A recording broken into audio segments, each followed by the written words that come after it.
ప్రియమైన సహోదర సహోదరీమణులారా, యేసుక్రీస్తు నామములో మీ అందరికీ వందనాలు. ఈ రోజు మనం ధ్యానించబోయే దేవుని వాగ్దానం యిర్మీయా 40వ అధ్యాయం 4వ వచనం.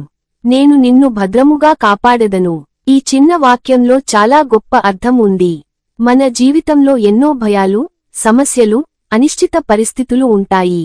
కొన్నిసార్లు మనం ఇలా అనుకుంటాము, నా జీవితాన్ని ఎవరు కాపాడుతారు, నా కుటుంబం ఎలా రక్షితంగా ఉంటుంది? ఇలాంటి ప్రశ్నలకు దేవుడు తన వాక్యములో సమాధానం ఇస్తున్నాడు. నేను నిన్ను భద్రముగా కాపాడెదను. దేవుని రక్షణ నిజమైనా అని ఆలోచిస్తున్నవా? అయితే ఈ వీడియో చివరి వరకు చూడు. ప్రపంచంలో మనం ఎన్నో భద్రతా మార్గాలు చూస్తాము. తలుపులు వేసుకుంటాము, తాళాలు వేస్తాము, కెమెరాలు పెడతాము. ఇవి కొంత భద్రత ఇస్తాయి, కానీ నిజమైన రక్షణ దేవుని దగ్గర నుంచే వస్తుంది. దేవుడు మన జీవితాన్ని కాపాడగలడు. మనకు తెలియని ప్రమాదాల నుండి కూడా ఆయన రక్షించగలడు. ఎన్నోసార్లు మనకు తెలియకుండా దేవుడు మనల్ని కాపాడాడు. దేవుడు మనతో ఉన్నప్పుడు భయం అవసరం లేదు. భయం మన జీవితంలో ఒక పెద్ద సమస్య. భవిష్యత్తు గురించి భయం, ఆరోగ్యం గురించి భయం, ఆర్థిక పరిస్థితుల గురించి భయం. కానీ దేవుడు చెబుతున్నాడు, నేను నిన్ను కాపాడుతాను. దేవుడు మనతో ఉన్నప్పుడు మనకు భయం అవసరం లేదు. దేవుని సన్నిధి మనకు ధైర్యం ఇస్తుంది. దేవుని వాక్యం మనకు బలం ఇస్తుంది. దేవునిపై విశ్వాసం మనకి ఉండాలి. మనకు ఒక విషయానికి గుర్తుంచుకోవాలి, దేవుడు మనల్ని కాపాడుతాడు అని చెప్పాడు. అందుకే మనం ఆయనపై విశ్వాసం ఉంచాలి. విశ్వాసం అంటే పరిస్థితులు ఎలా ఉన్నా దేవునిపై నమ్మకం ఉంచడం. మీ జీవితంలో ఇప్పుడు కష్టాలు ఉండవచ్చు. మీరు ఒంటరిగా ఉన్నట్టు అనిపించవచ్చు. కానీ దేవుడు మీతో ఉన్నాడు. దేవుడు కుటుంబాన్ని కాపాడుతాడు.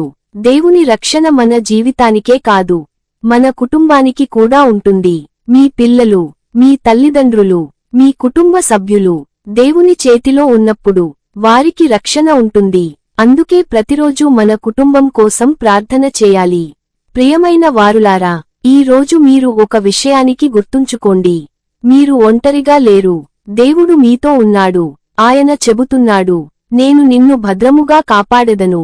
మీ జీవితాన్ని ఆయన చేతిలో ఉంచండి. అప్పుడు మీరు నిజమైన శాంతిని అనుభవిస్తారు. ప్రార్థన చేసుకుందాం. ప్రియమైన పరలోక తండ్రి, ఈ రోజు నీ వాక్యమునకు కృతజ్ఞతలు. ప్రభువా, నీవు నేను నిన్ను భద్రముగా కాపాడెదను అని చెప్పినందుకు ధన్యవాదాలు. మా జీవితాలను నీ చేతిలో ఉంచుతున్నాము. ప్రభువా, మా కుటుంబాలను కాపాడుము, మా పిల్లలను కాపాడుము, మా ఇళ్లను కాపాడుము. ఎటువంటి ప్రమాదము మా యొద్దకు రాకుండా నీ రక్షణతో మమ్మల్ని కప్పుము. భయాన్ని తొలగించుము, విశ్వాసాన్ని పెంపొందించుము.